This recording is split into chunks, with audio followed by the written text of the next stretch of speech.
Bismillahirrahmanirrahim. Assalamualaikum warahmatullahi wabarakatuh. Al-Fatihah ila ruhi Sayyidina Habibina Syafi'ina Rasulullah Sayyidina Muhammad ibn Abdullah sallallahu alaihi wa ala alihi wa ashabihi wa azwajihi wa dhurriyyatihi la yu'alil rijali bil jannah wa yanfa'una bi asrarihim وأنوارهم وعلومهم ونفحاتهم وبركاتهم في الدين والدنيا والآخرة ويجعلنا من حسبهم ويرزقنا محبتهم ويتوفنا على ملتهم ويحشرنا في زمرتهم بالعافية وسلامة لهم الفاتحة. أعوذ بالله من الشيطان الرجيم. بسم الله الرحمن الرحيم.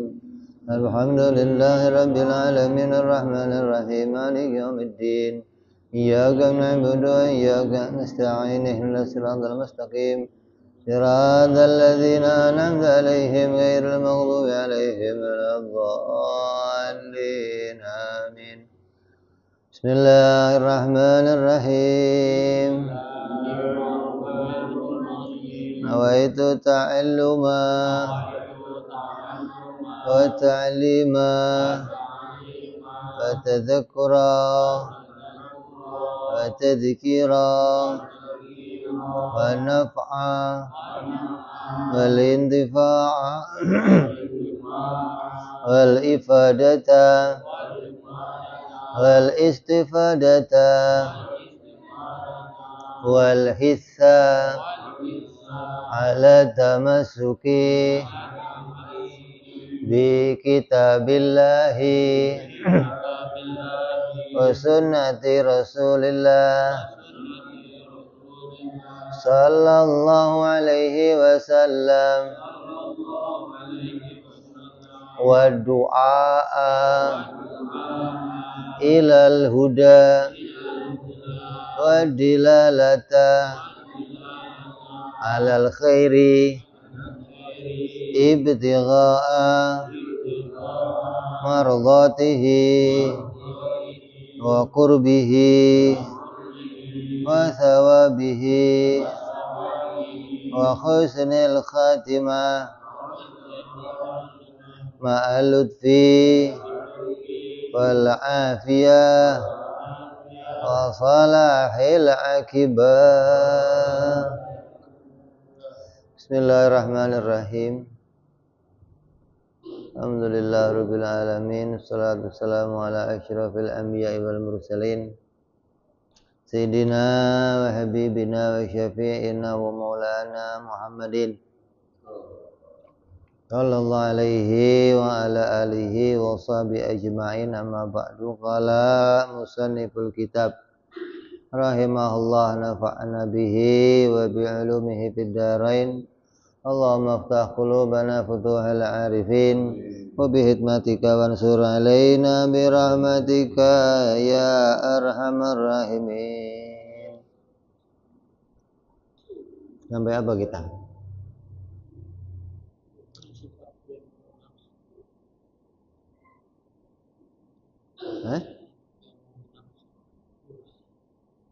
Burhan.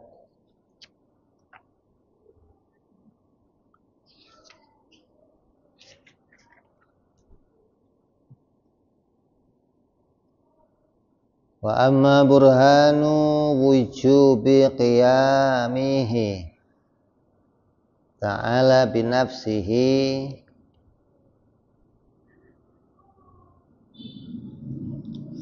fali'annahu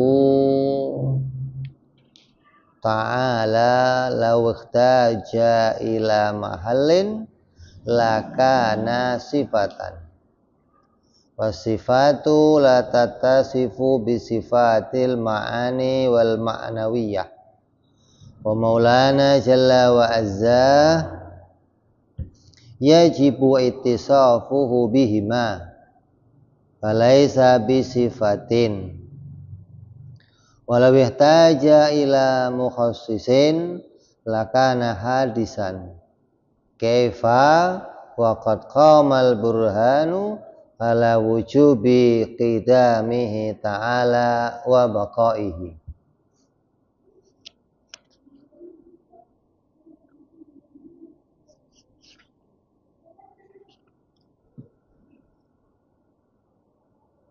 argumentasi atau dalil yang berikutnya tentang wajibnya Allah bersifat qiyamuhu binafsih. Wajibnya Allah berdiri pada zatnya sendiri.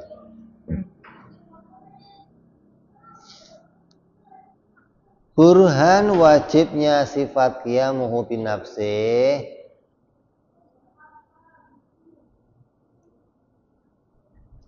bagi Allah Subhanahu wa ta'ala adalah dengan qiyas. Andai Allah butuh pada tempat, niscaya Allah berupa sifat. Karena yang butuh pada zat adalah sifat. Zat tidak butuh pada zat yang lain. Dan suatu sifat tidak dapat bersifat dengan sifat ma'ani dan sifat maknawiyah. Kalau Tuhan itu sifat, berarti ya dia tidak bisa disifati dengan sifat ma'ani atau sifat maknawiyah. Padahal Allah pasti bersifat dengan keduanya. Kalau begitu, Allah pasti bukan sifat. Ya kan? Dan kalau dia sifat, tidak bisa disifati. Sedangkan Allah wajib bersifat. Dalil yang kedua, andai Allah butuh pada muhassis yang menciptakannya, niscaya dia adalah perkara baru, zat yang baru. Bagaimana hal seperti itu bisa terjadi? Padahal sudah dijelaskan sebelumnya tentang bukti yang menunjukkan Allah wajib bersifat qidam dan bersifat baqa.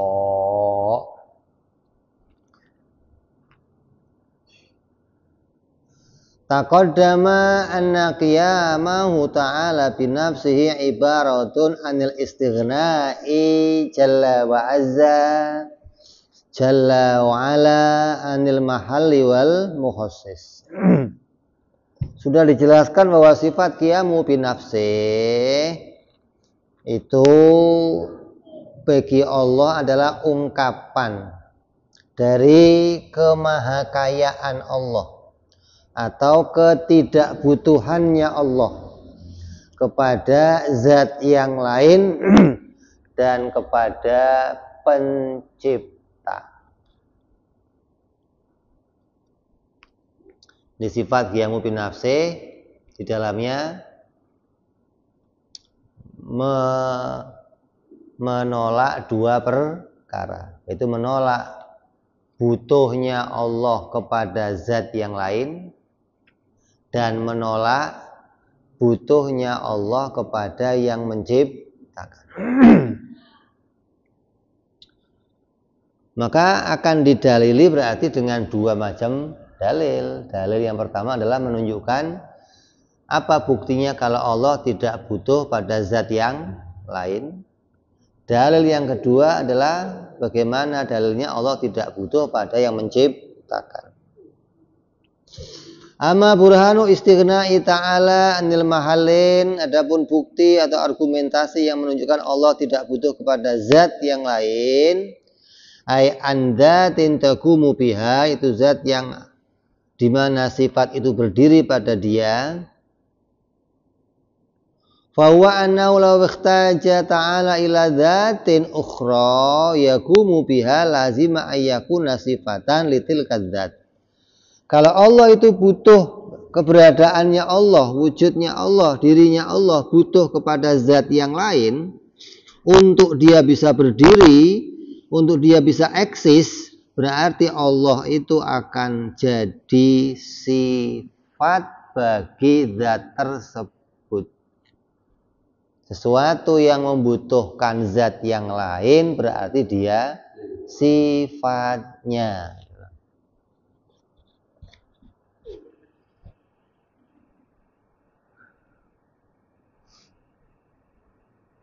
Ini baju zat apa sifat?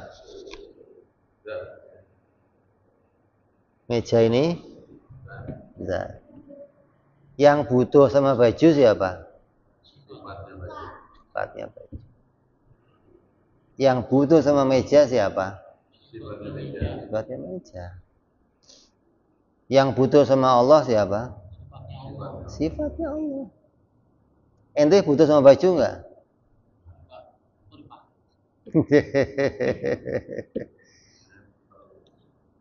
Ente butuh sama zatnya Allah enggak?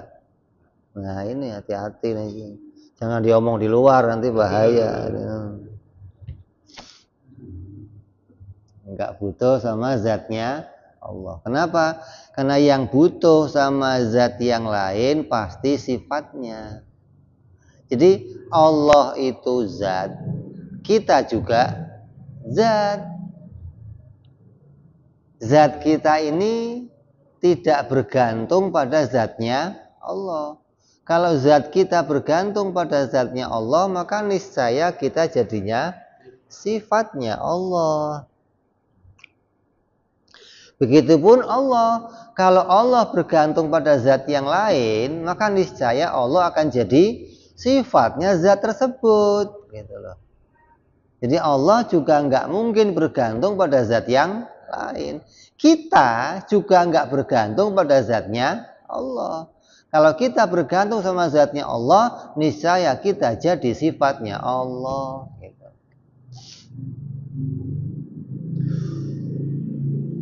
Wa maulana jalla wa azza yastahilu ayyakuna sifatan. Sedangkan Allah itu mustahil dirinya itu merupakan sebuah sifat. Hatta yahtaju ila dzat yakumu bihi. Hingga dia butuh kepada zat untuk dia bisa berdiri. Lah, kita ini juga bukan sifat.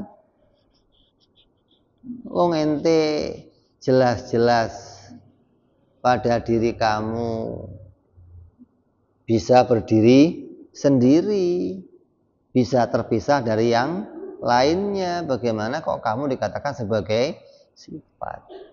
Nah begitu pula Allah apalagi dia zat yang tidak butuh pada segala sesuatu yang lainnya.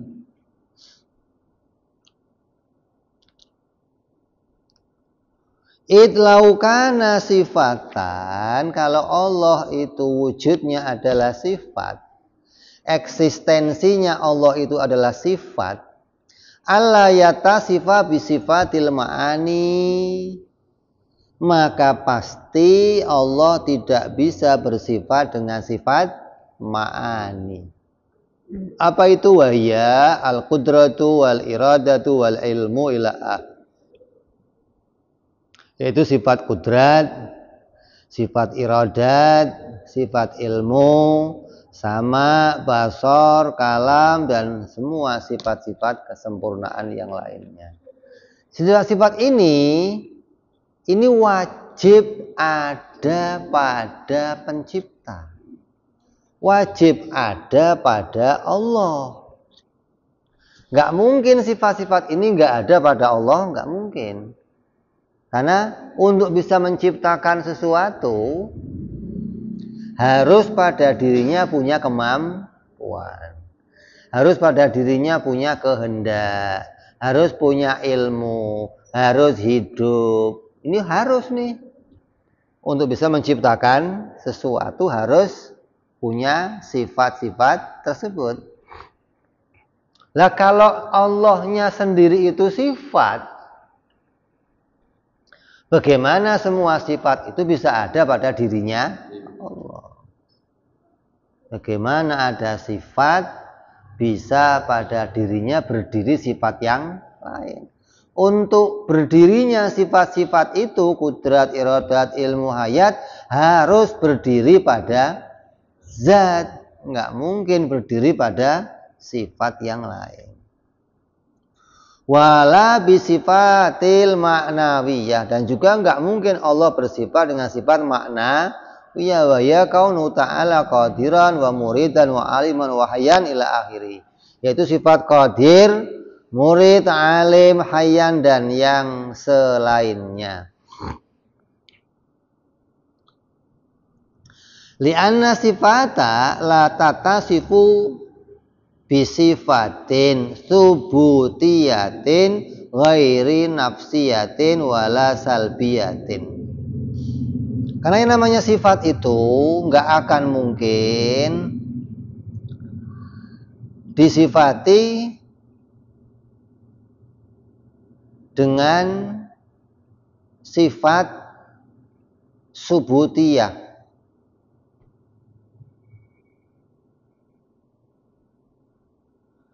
Sifat tidak bisa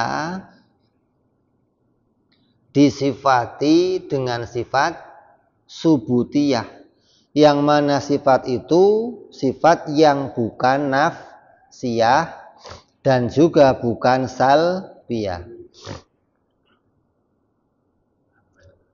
Li'anna nafsiyah wa salbiyah tatasifu bihima adzat wal ma'ani id lau qabilati sifatu sifatan ukhra lazima alla ta'ra anha au an misliha au an diddiha. Yang bisa nempel pada sifat itu adalah nafsiyah atau salbiyah.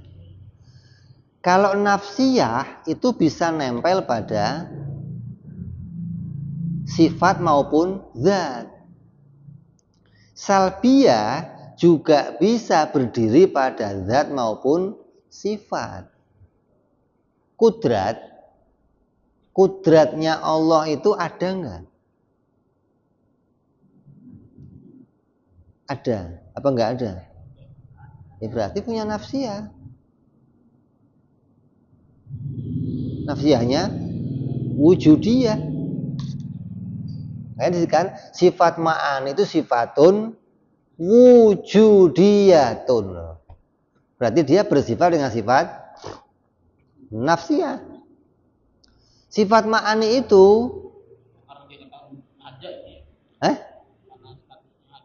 iya, saksi ada. Berarti dia artinya sesuatu yang punya ain, punya mahiyah gitu loh.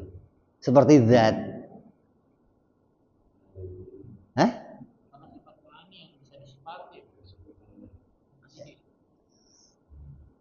Sifat ma'ani kesifatan. Sifat ma'ani disifati dengan sifat nafsiyah atau salbiyah.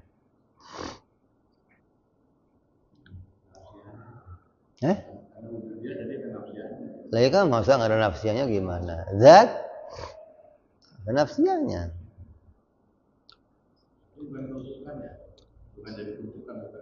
Iya. Lah, kudratnya Allah kidam nggak? Bako nggak? Berarti bersifat salbiyah. Disifati juga dengan sifat salbiyah. Zatnya Allah kidam, zatnya Allah bako. Itu disifati dengan sifat salbiyah. Itu sama kan? Artinya, jadi zatnya Allah dan sifatnya Allah itu keduanya bisa disifati dengan sifat nafsiyah dan sifat salbiyah. Iya. Yang nggak bisa sifat itu disifati dengan sifat ma'ani yang lain gitu. Kalau zat bisa disifati dengan salbiyah, nafsiyah, ataupun ma'ani yang lain, gitu loh. Tapi kalau ma'ani hanya bisa disifati dengan salbiyah atau nafsiyah, tidak bisa disifati dengan ma'ani yang lain atau sifat subutiyah yang lain, maknawiyah, gitu loh. Karena subutiyah itu derajatnya sifat maknawiyah. Kalau ma'ani derajatnya apa? Wujudiyah. Kalau maknawiyah derajatnya subutiyah. Kalau ma'ani derajatnya wujudiyah. Jadi anna sifat la tatasifu bisifati subutiyatin ghairi nafsiyah, yang selain nafsiyah. Jadi hal sifat itu bisa punya hal, tapi bukan hal maknawiyah, tapi hal nafsiyah. Kalau maknawiyah itu namanya subutiyah. Bisa subut, dia disifati dengan apa? Hal, disifati dengan sifat yang lain, tapi derajatnya nafsiyah.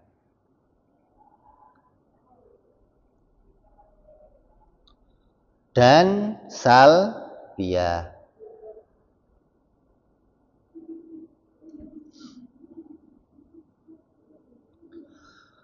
Li'anna nafsiyah wa salbiyah tatasifu bihima adzat wal ma'ani. Tuh. Karena yang namanya nafsiyah dan salbiyah itu bisa berada, bisa berdiri pada zat ataupun pada ma'ani. Jadi zat bisa disifati dengan nafsiyah atau salbiyah. Sifat ma'ani juga bisa disifati dengan nafsiyah dan salbiyah. Itlau qabilati sifat, sungguhnya apabila sifat itu menerima sifat yang lain,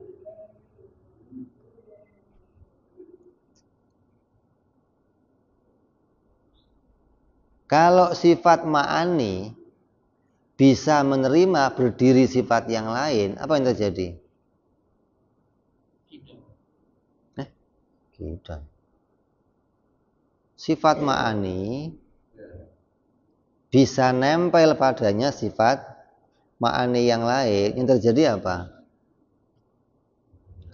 Lazima ala ta'ro anha, maka tidak akan terlepas darinya, artinya nggak akan bisa sifat itu lepas lagi darinya, au an misliha au an ziddiha, dari yang semisalnya atau dari yang kebalikannya. Hidup disifati dengan sifat mati, kan aneh. Masa ada perkara yang lelawanan kok tumpukan gitu loh. Hitam disifati dengan putih, gimana? Kenyang disifati dengan, masa gimana? Kan bisa nanti ada sifat yang berlawanan, tumpuk-tumpukan. Keberadaannya gimana jadinya gitu loh, nggak akan cocok sama kenyataan. Atau yang sepertinya jadi satu gitu loh, kan perkara seperti itu harus bisa, ini seperti bisa jadi satu gitu loh. Putih seperti gading, ada putih gading, nanti putih disifati putih gading, ada seperti disifati seperti, ini gimana? Jadi yang seperti mana? Yaitu jadi satu. Bagaimana seperti jadi satu pada barang yang satu gitu loh. Barang yang berlawanan nempel pada perkara yang satu, ini mustahil. Jadi nggak mungkin ma'ani disifati dengan ma'ani yang lain gitu loh. Akan terjadi nanti sifat itu nggak akan bisa lepas lagi dari si perkara. Kan kalau sesuatu yang ada pada zat, yang ada pada jirim nih gambarannya, kenyang, bisa terlepas darinya digantikan sifat yang lain. Tapi kalau sifat itu disifati dengan yang lain, maka nggak bisa lepas. Kalau lepas, dia nggak bisa berdiri sendiri. Wong ini nggak bisa berdiri sendiri. Ini nggak bisa. Ketika ditempelin, jadi bisa berdiri sendiri. Lepas, jadi nggak bisa dong. Gitu loh maksudnya. Umpama, ini nggak bisa berdiri sendiri. Terus gimana? Biar bisa berdiri, ditempeli yang lain. Kalau begitu, dia nggak bisa lagi terlepas, gitu loh. Makanya la ta'ro anha, au an misliha, au an didiha. Maka dia nggak akan terlepas. Sifat itu nggak akan terlepas darinya, atau yang serupa dengannya nggak akan terlepas, atau yang lawannya nggak akan terlepas. Mana mungkin ada perkara yang berlawanan kok jadi satu. Tapi kalau zat disifati, ya nggak berlawanan jadinya dong. Atau sifat disifati dengan nafsiyah, ya nggak berlawanan dong. Sifat disifati dengan salbiyah, ya nggak berlawanan dong. Itu loh maksudnya. Jadi yang bisa berada pada sifat itu hanya nafsiyah atau salbiyah.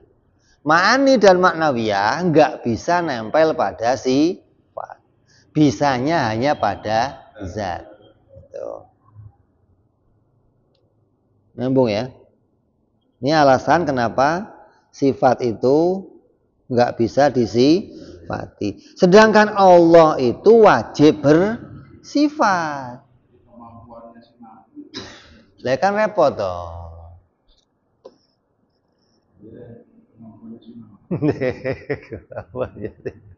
Atau ini laparnya si kenyang.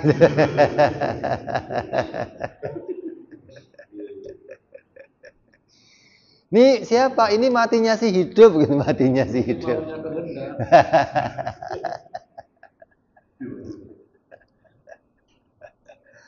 Jadi nggak bisa dipahami malah. Oh, yang merah jambu, biru-biruan itu cuma bahasa. Apanya? Yang kayak merah jambu. Kenapa? Itu kan merah. Disifati. Iya. Yang merah muda. Merah putih ya, yang merah tinggi. Yang nggak bisa disifati ma'ani lagi. Kalau amrun ibaroh bisa. Gimana sih Cak Omong? Yang nggak bisa disifati sifat wujudiyah gitu. Kalau sifat iktibariyah bisa kayak tadi apa? Sakit apa? Sakit bukan sakit banget atau sakit atau hitam pekat atau putih apa muda atau merah muda tadi putih tua. Putih tulang itu bukan tulangnya yang nempel sama putih. Warna putihnya kayak tulang gitu. Dok. Putih dok. Hidup. Muda itu kan sifat, tua sifat gitu loh. Orang tua, anak muda, kan ini sifat kan. Tapi bisa disifati dengan sifat yang lain. Apa? Merah. Merah kan bukan zat, disifati dengan tua, disifati dengan muda. Kenapa? Karena muda atau tua derajatnya bukan ma'ani gitu loh. Kalau tua atau muda derajatnya ma'ani, ya nggak bisa disifatkan pada sifat yang lain.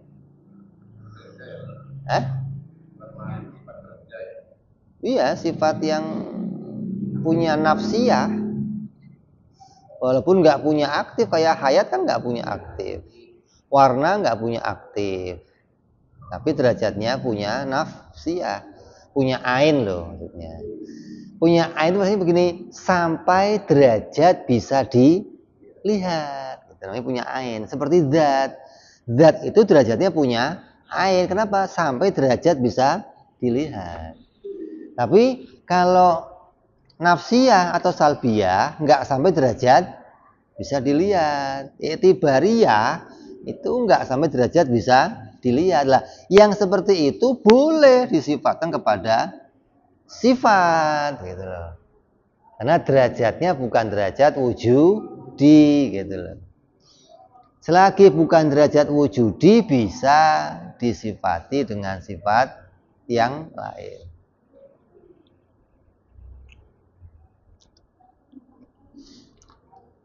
Wa yalzamu mislu dzalik fi sifatil ukhra allati qamat biha.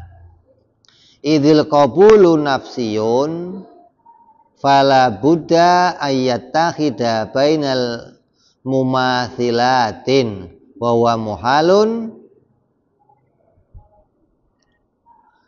lima yalzamu alaihi minat tasalsul. Wa yalzamu dan lazim hal yang serupa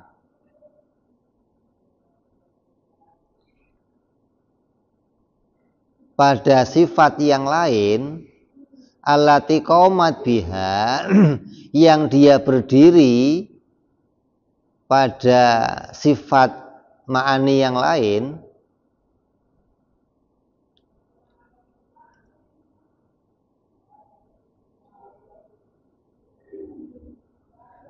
idzil qabulu nafsi, apabila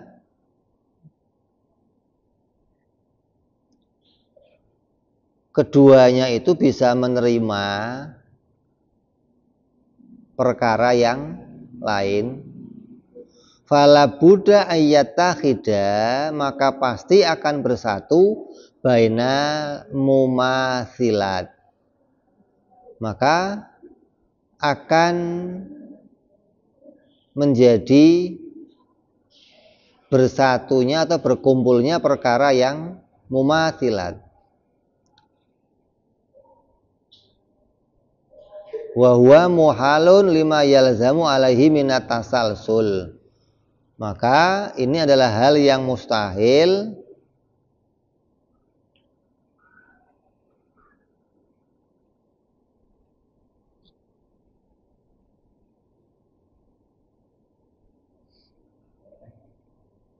karena pasti akan menimbulkan tasalsul.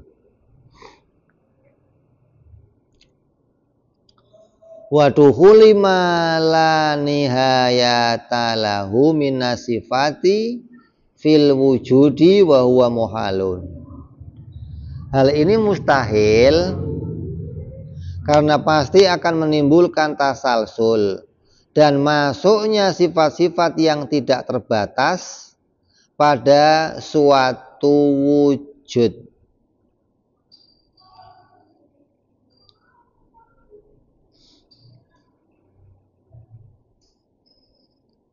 Wa huwa muhalun, itu juga mustahil. Fa inna sifata la yaqbalu ayata sifa bi sifati tsubutiyati ghairu nafsiyatin tagumu biha. Yakni sifatal ma'ani wal makna wiyah. Ini dipraktekkan gitu maksudnya loh. Ini gambarannya seperti ini.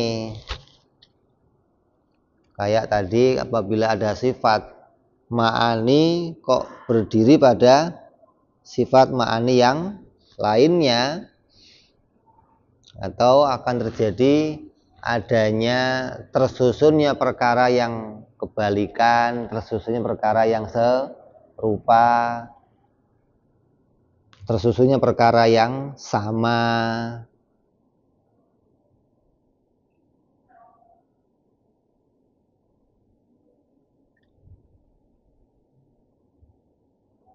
Maka ditolaknya dari arah mana penolakannya?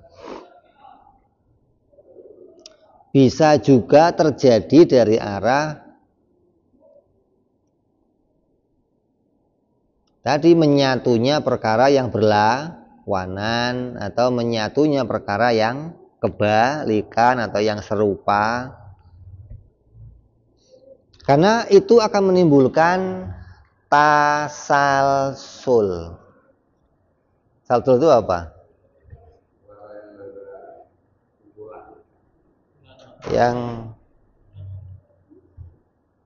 Yang terus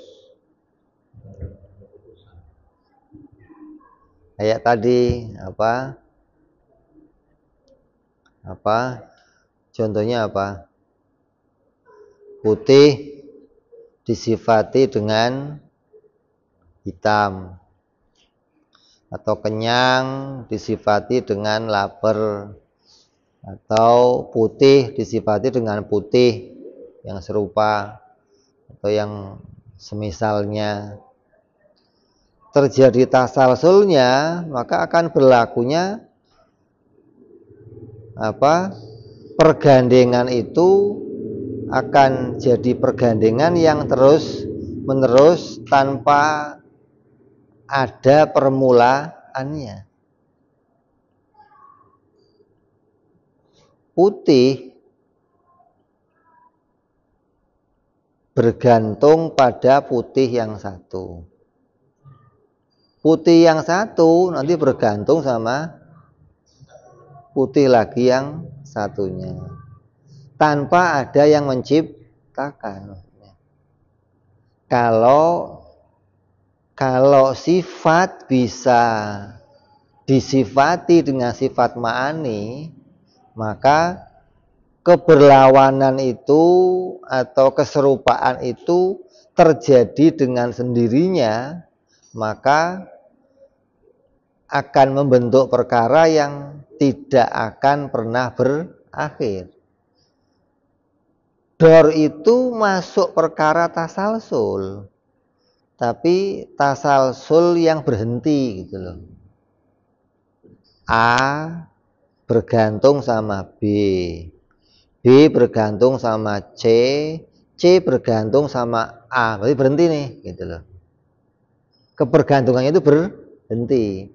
Tapi kalau tasalsul yang nggak berhenti, ya lanjut terus. A bergantung sama B, B bergantung sama C, C sama D, terus nggak ada habisnya. Lah, kalau tadi ma'ani bergantung sama ma'ani yang lain, akan muncul sifat ma'ani itu, keberadaannya sifat kan cuma tadi adanya sifat yang serupa. Sifat itu kan artinya misil, apalagi ziden, nakiden, itu dong kan. Sifat dengan sifat itu kedudukannya, sifat ini ada serupanya, sifat ini adalah lawannya, atau sifat ini perkara lainnya. Maka kalau sifat-sifat ini harus berdiri pada sifat yang lain, maka akan terjadinya dimunculkannya sifat yang satu berarti bergantung pada keberadaannya sifat yang lain. Artinya apa? Akan muncul, disebutkan di sini namanya tasalsul, atau bergantungnya sesuatu sifat pada sifat yang lain tanpa ada habisnya. Putih bergantung sama putih, atau iya, kalau bergantung sama zat kan berhenti. Putih bergantung sama zat. Lah zat berdiri sendiri. Lah zatnya dari mana? Diciptakan. Selesai gitu loh. Tapi kalau putih bergantung sama putih. Nah, putih yang bergantung sama putih itu putih yang pertama bergantung sama putih yang kedua. Putih yang kedua bergantung sama siapa? Hah? Ya kan ada putih nih. Dia nggak bisa berdiri sendiri. Dia bergantung kan sama siapa? Itu udah beres kalau itu mah. Sifat bergantung sama sifat. Lah sifat yang ini bergantung sama siapa? Dor namanya. Kalau dia bergantung sama sifat yang ini, tasalsul gitu loh. Ini bisa berdiri bergantung sama siapa? Ini lagi namanya tasalsul nih gitu loh. Bergantung sifat sama sifat yang lainnya gitu loh. Karena kan dikatakan sifat nggak bisa berdiri sendiri. Kok tiba-tiba ada sifat putih bisa ditempeli sama putih? Berarti kan sifat putih ini bergantung sama putih yang satu. Ditanya, lah putih yang ini bergantung sama siapa? Putih lagi yang ini. Berarti ini tasalsul nih gitu. Artinya dia untuk bisa eksis ada, berarti akan terjadi bergantungnya sesuatu dengan sesuatu yang tanpa ada habisnya. Jadi ujungnya apa? Sifat lagi. Gimana sih? Wong sifat itu nggak bisa bergantung sama sifat. Ketika dipaksakan digantungi sama sifat, berarti dia akan bergantung sama sifat yang lainnya. Ujungnya harusnya ada zat, selesai gitu bro loh.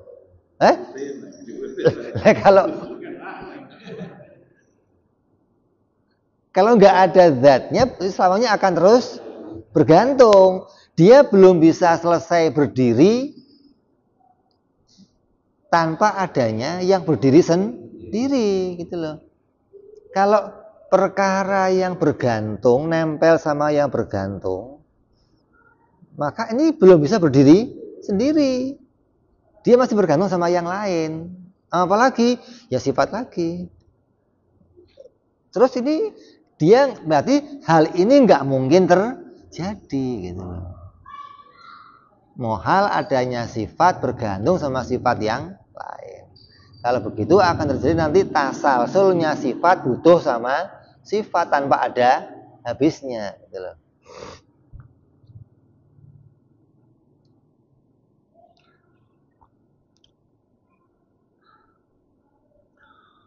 Bahwa muhalun lima yalzamu alaihi minat tasalsul wa dukhuli ma la nihayatan lahu minas sifat. Maka hal itu mustahil karena pasti akan menimbulkan tasalsul dan masuknya sifat-sifat yang tak terbatas pada sesuatu yang wujud.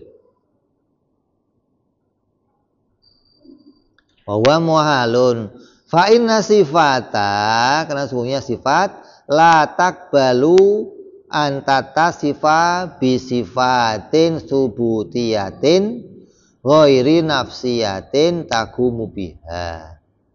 Karena sungguhnya sifat tidak dapat bersifat dengan sifat subutiyah selain nafsiyah, yang bukan nafsiyah, yang menjadi tempat eksistensinya.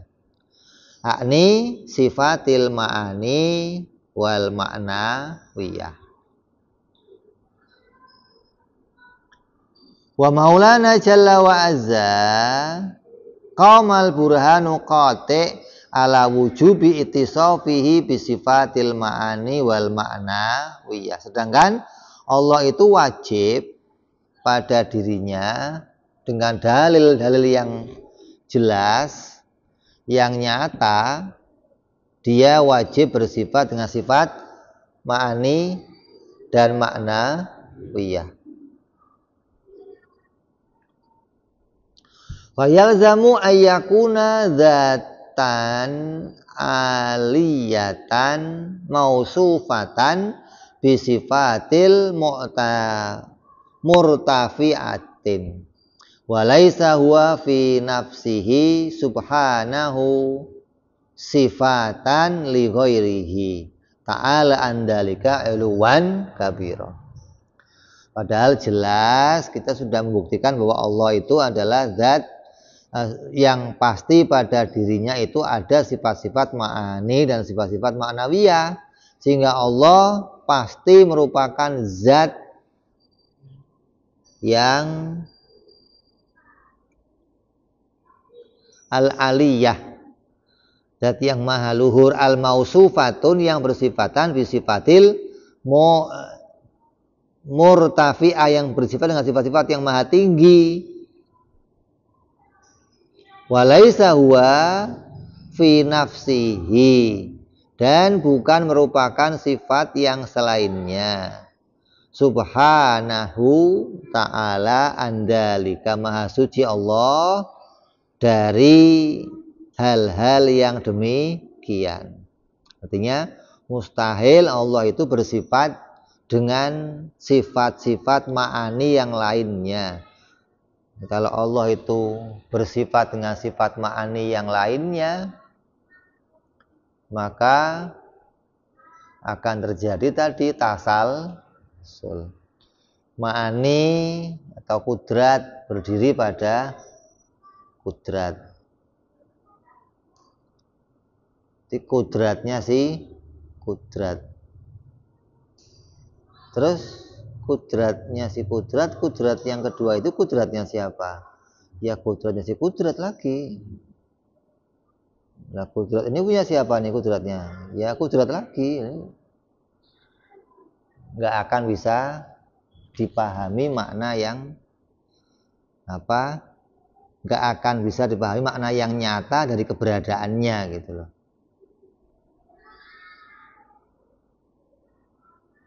Jadi yang membuktikan mustahil Allah itu sifat adalah karena sifat itu nggak akan mungkin bisa disifati dengan sifat ma'ani dan ma'nawiyah. Kalau sifat bisa disifati selain ma'ani ma'nawiyah nggak dipersoalkan. Kita persoalkan karena wajibnya Allah bersifat ma'ani sama ma'nawiyah. Ini kita persoalkan. Maka berarti sifatnya Allah itu wujudnya Allah itu harus persifatan ma'ani ma'nawiyah, dan ma'ani ma'nawiyah nggak bisa berdiri kecuali pada zat, nggak mungkin berdiri pada ma'ani yang lainnya. Kalau ma'ani ma'nawiyah berdiri pada ma'ani yang lainnya terjadi apa? Tasalsul.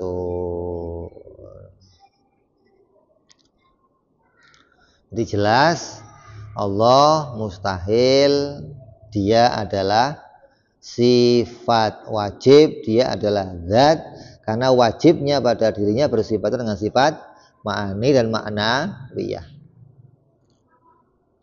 Wa amma burhanu wujubi istighnaihi ta'ala anil mukhassisin, adapun dalil yang menunjukkan Allah enggak butuh kepada pencipta, ay al-fa'il, bahwa annahu law ihtaja ila fa'il lakana hadisan. Kalau Allah butuh pada pencipta, maka Allah pasti baru. Wa dzalika muhalun, maka adanya Allah itu baru hukumnya mustahil. Lima arafta bil burhanil qati', sebagaimana kamu telah paham dengan burhan yang nyata, min wujubi kitamih ta'ala wa baqaihi subhanahu wa ta'ala. Kamu sudah mengetahui jelas dalilnya bahwa Allah itu wajib kidam dan wajib baqo. Jadi nggak mungkin kalau Allah butuh sama pencipta. Kalau Allah butuh pencipta, kidam bakoknya akan gugur, hilang. Sedangkan itu sudah dibuktikan nyata. Kalau Allah nggak kidam, dor tasalsul. Kalau Allah nggak bakok, dor tasalsul. Fata'ayyana, maka dengan ini bihadainil burhanain wujubul ghina mutlaqin, maka wajibnya Allah tidak butuh secara mutlak limaul jalla wa azza an kulli ma siwahu, atas apa-apa yang selainnya Allah. Jadi dengan dalil ini nyatalah kalau Allah itu zat yang maha kaya secara mutlak, zat yang tidak butuh segala sesuatu secara mutlak. Artinya nggak butuh kepada segala apa yang selain dirinya. Lah kalau sifatnya Allah butuh sama Allah gimana? Sifatnya Allah butuh sama zatnya Allah gimana? Boleh nggak? Hah?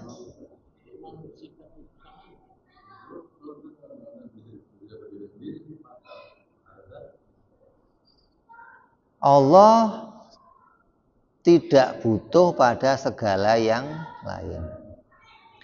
Kalau sifatnya Allah butuh pada zatnya Allah, maknanya butuh bukan butuh pada yang lain. Nah, berarti kan sifatnya Allah atau zatnya Allah bukan perkara lain dari zatnya gitu. Jadi yang menunjukkan tidak tersusunnya gitu loh. Walaupun dua-duanya punya ain gitu loh. Dua-duanya punya nafsiyah gitu loh. Ini hanya dalam tadaburnya akal aja. Kalau zat itu punya nafsiyah, kenapa? Sampai derajat bisa dilihat. Ma'ani juga punya nafsiyah, sampai derajat bisa dilihat.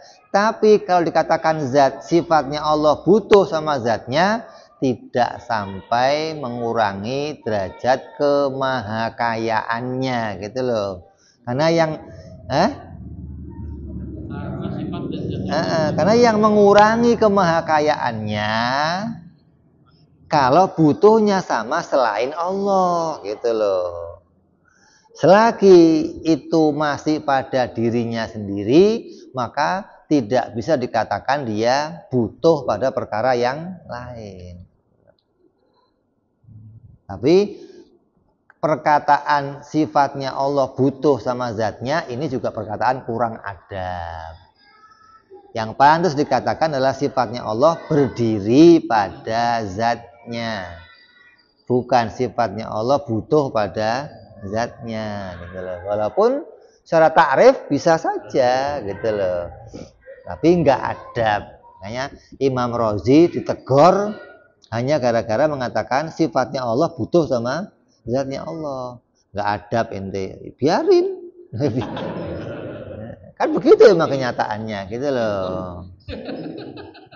Tapi yang lebih bagus kita katakan sifatnya sama kayak iya, sama kayak tadi Allah itu ya nggak bisa bikin yang mustahil. Jangan ngomong nggak bisa gitu loh, nggak jadi ta'aluknya gitu maksudnya. Walaupun perkataan nggak bisa itu nggak mengurangi kemahakuasaannya gitu loh. Tapi dalam ilmu, dalam adab, coba pakai adab yang bagus. Karena ilmu ini kan nggak kenal adab, ilmu itu nggak punya adab maksudnya. Ya ilmu begini gitu loh. Iya, nanti kalau bicara adab ada babnya lain lagi gitu loh.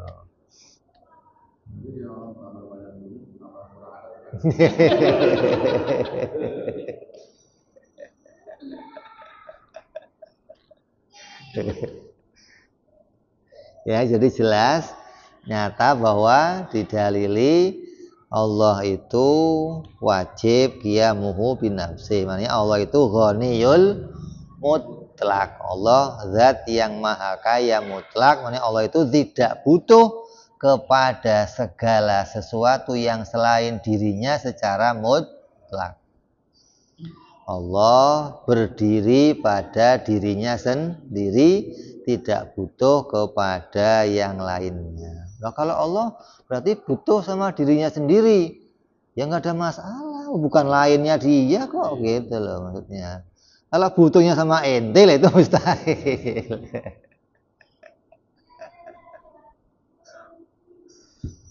Ya, yang berikutnya kita akan bahas sifat burhan, sifat wahdaniyah insya Allah. Wallahu a'lam bishawab. Ila hadratin Nabi al-Fatihah. A'udzubillahi minasyaitonir rajim. Bismillahirrahmanirrahim. Alhamdulillahirabbil alamin arrahmanir rahim. Maliki yaumiddin. Iyyaka na'budu wa iyyaka nasta'in. Ihdinas siratal mustaqim. Siratal ladzina an'amta 'alaihim ghairil maghdubi 'alaihim waladdallin. Amin. Ya Rabbana tarafna bi anana tarafna wa anana asrafna ala ladha ashrafna fatub تغسل كل حوبة واستر لنا عوراتي وآمن رأتي واغفر لوالدينا ربي ومولودينا والآل والإخوان وسائر الهلال وكل ذي محبة أو جرات أو صحبة والمسلمين أجمع من ربي اسمه فضلا وجودا منا لا باكتساب منا بالمصطفى رسولي نهضى بكل سولي صلى وسلم ربي عليه عند الحبي وآله وصحبه عدد طاسي صحبي والحمد لله في البدء وتناهي وأنا ربك رب العزة عما يصفون وسلام على المرسلين الحمد لله رب العالمين. Assalamualaikum warahmatullahi wabarakatuh.